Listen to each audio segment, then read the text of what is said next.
Chapter 7, 8 building blocks to taking the right actions. The question for this chapter is it better to take the wrong actions or no action at all inside your organization? Find the answer when you read the chapter.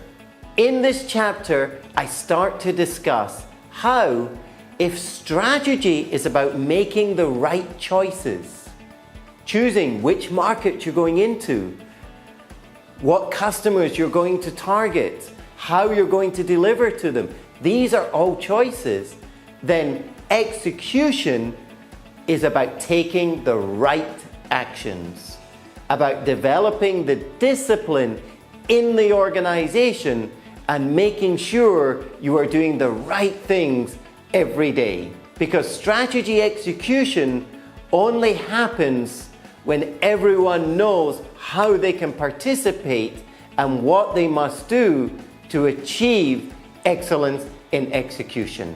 Throughout this chapter, I discuss the 8 areas that you need to consider.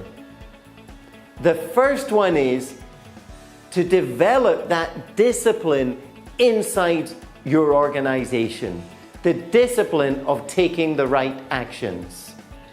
And I give you different stories and examples. The second one is we talk about the double paradox of choice. And this discusses how people will take the right actions when they can choose to do it rather than being told, but how too much choice and they will end up doing nothing. The third that I talk about in the chapter is you must create the right actions in motion.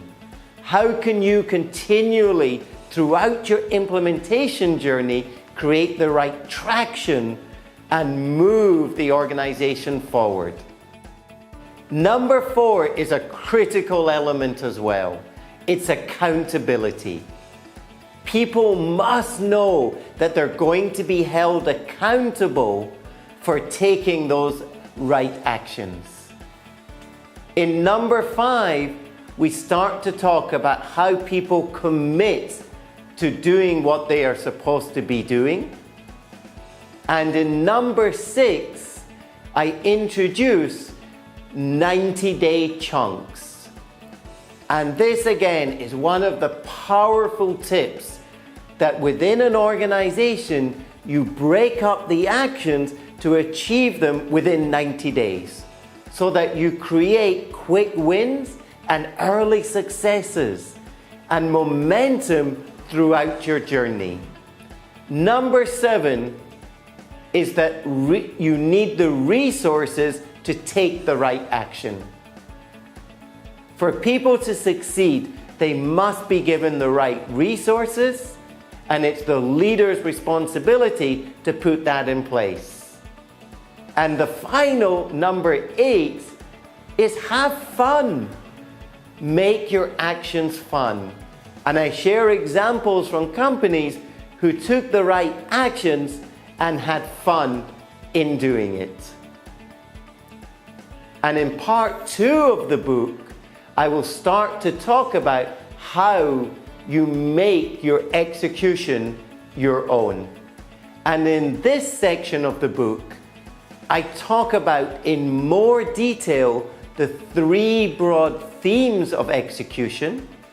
I also introduce an in-depth case study from Singapore's largest bank, DBS, who were kind enough to allow me access to study and research how they successfully executed their strategy, and I share that with you. And also, you will find the uniquely designed questions that allow you to build your execution plan.